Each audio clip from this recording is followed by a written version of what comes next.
পরিচালিত হয়ে যাচ্ছে, এটা যাতে কোটি কোটি ভারতবাসীর জন্য যে সংবিধান তৈরি হবে, সেই সংবিধানে অন্তর্ভুক্ত হলে আমরা তো হারিয়ে যাব, আমরা আমাদের অস্তিত্ব থাকবে না, রীতি নিয়ম আমরা বজায় রাখতে পারবো না। তাহলে সেই অস্তিত্বগুলা যদি আমাদের টিকিয়ে রাখতে হয়, তাহলে কি করতে হবে? কনস্টিটিউশন উইথ কনস্টিটিউশন, তার নামই তো শিক্ষিত। আমরা বলে যদিও আম্বেদকর করেছেন এই ড্রাফটিং কমিটির চেয়ারম্যান, কিন্তু মূলত এই প্রস্তাবটা যিনি তুলেছেন তিনি হচ্ছে ওই রেভারেন্ড জেজার নিকোলাস রয়, মেঘালয় থেকে। এবং ওনার প্রস্তাব অনুযায়ী ওনার নেতৃত্ব, বলিষ্ঠ নেতৃত্বের কাছে পর্যন্ত তৎকালীন আসামের যে মুখ্যমন্ত্রী গোপীনাথ বরদলৈজি, উনি সমর্থন করেছেন। এবং বরদলৈজি অবিসংবাদিত যেটা আসাম প্রদেশের মধ্যে গোপীনাথ বরদলৈজির উপরে কথা বলার মতো নেতা ছিলেন না। উনি যদি নন ট্রাইবাল হয়ে তৎকালীন মুখ্যমন্ত্রী হিসাবে সমর্থন না করতেন, আজকে এই শিডিউল হয় না। শুধু এবারে জেজার নিকোলাস রয় উনি পারতেন। কাজে আমরা অনেক সময় আম্বেদকরজি, বরদলৈজি সাব কমিটির যেহেতু চেয়ারম্যান ছিলেন, ওনাদেরকে স্মরণ করি, কিন্তু সবচেয়ে যার বেশি অবদান, যার চিন্তা ভাবনার থেকে এই প্রস্তাবটা এসেছে, তিনি হচ্ছেন রেভারেন্ড জেজার নিকোলাস রয়। কাজেই এই যে দীর্ঘদিন পর্যন্ত আমরা শিখ শিডিউলের বিভিন্ন মুভমেন্টের জন্য আমরা করেছি, গ্রামে গ্রামে পাহাড়ে পাহাড়ে গিয়েছি, অনেক সমাজ ব্যবস্থার মধ্যে পরিবর্তন হয়েছে, জনজাতিদের মধ্যে ইউনিটি এসেছে। শ্যামাচরণ ত্রিপুরা এখনো উনি আমাদের মধ্যে নেই, উনি আর্টিকেলের মধ্যেও লিখেছিলেন, যেমন জমাতিয়া সম্প্রদায়ের মধ্যে তাদের ব্যবস্থাটা কি ছিল, আমরা যারা নন জমাতিয়া আমরা থাকতে পারতাম না। সেই রীতিকে খেয়ে ভেঙেছেন। প্রয়াত হয়েছেন উনি প্রাক্তন মন্ত্রী রতি মোহন জমাতি, সেটি অবদান স্যার, আপনি জানেন সেগুলো। আজকে এত ত্যাগ স্বীকার করার পরে এই এডিসি হয়েছে। 1 এপ্রিল 1985 থেকে এডিসি শিখ শিডিউল মোতাবেক হয়েছে, আজ পর্যন্ত সেটা বন্ধ। একদিন দেহব্রত করলো, আজকে আমাদের মধ্যে নেই।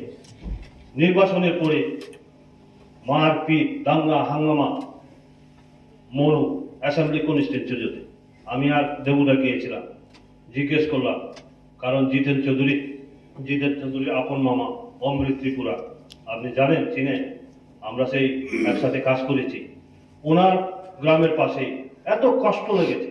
তখন দেবুদা বলল, আরে জাতি তো বাধ্য, কি নাম পার্টি তো বাধ্য, সমাজ ব্যবস্থার মধ্যে আজকে যদি কাস্টমারি সিস্টেমটা এগুলো থাকতো, তাহলে আজকে মারপিট হয় না। তখন তাহলে আমরা তো শুধু ট্রাই করো, আমরা তো এইভাবে করি না, আমাদের মধ্যে তো এই আছে, মিজুদের মধ্যে এরকম কোনো এরকম সন্ত্রাস হয় না। তাহলে এই যে একটা জিনিস, আমরা যদি সমাজ ব্যবস্থাকে, শিখ শিডিউল বলতে নিজের সমাজ ব্যবস্থাকে, Tripura tribal areas autonomous district council, Bangla যাকে বলে ত্রিপুরা উপজাতি স্বশাসিত এলাকা জেলা পরিষদ, খবরা চুং যদি সুযোগ থাকে, চুং নিজে পরিচালনা কেনায়, অবশ্যই স্বশাসন, অবশ্যই অটোনোমাস বডি, ব্রেকে চুং শাসন কেনায়, নিজে ব্রেকে শাসন কেনায়।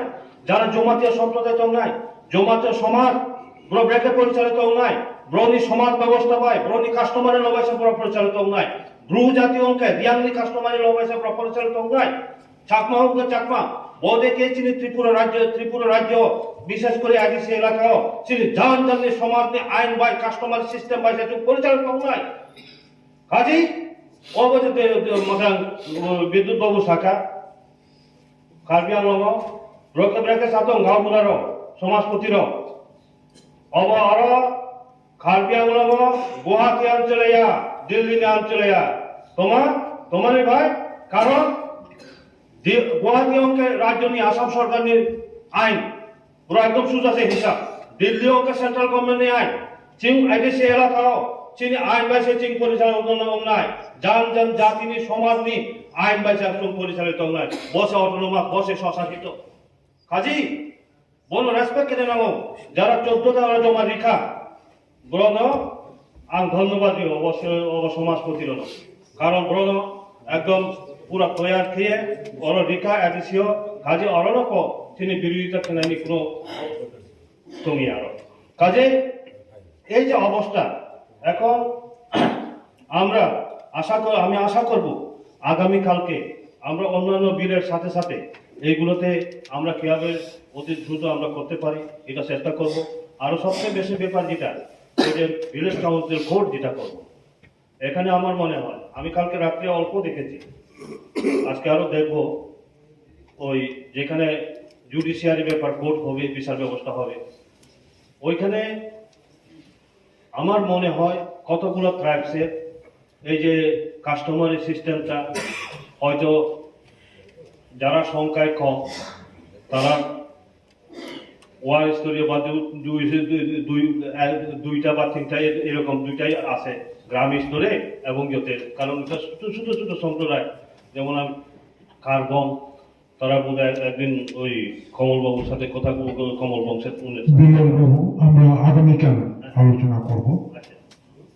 যাই হোক স্যার, আমার এটাই থাকবে, আবেদন থাকবে আগামীকালকে এই যে খুব উৎসাহিত সমাজপতিরাও এখানে আসবেন, আমার সমস্ত সদস্যদের কাছে একটা আবেদন থাকবে, এই রাজ্যে যাদের একটা পরিশ্রমের মাধ্যমে ত্যাগের মাধ্যমে আমরা এই শিক্ষিত আজকে এখানে আমরা প্রতিনিধি হিসাবে আজকে ডিসকাশন করছি, তার পবিত্র সূচনা গতকাল থেকে হয়েছে। আগামীকালকে এখনো একটা প্রধান ফাইনাল সিদ্ধান্তে যাব।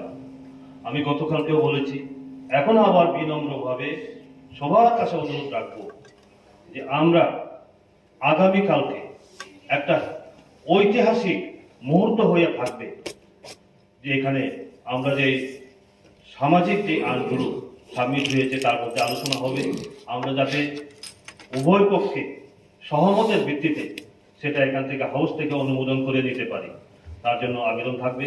এবং আগাম আপনার কাছে অনুরোধ থাকবে, আমরা হাউসে যারা মেম্বার আছে বা সমাজপতিরা অনেকে আসবেন, একই ফ্রেমে যাতে আমরা আবদ্ধ হতে পারি, সেই ফটো সেশনের ব্যবস্থাটাও যদি থাকে তার জন্য আপনার কাছে অনুরোধ থাকবেন।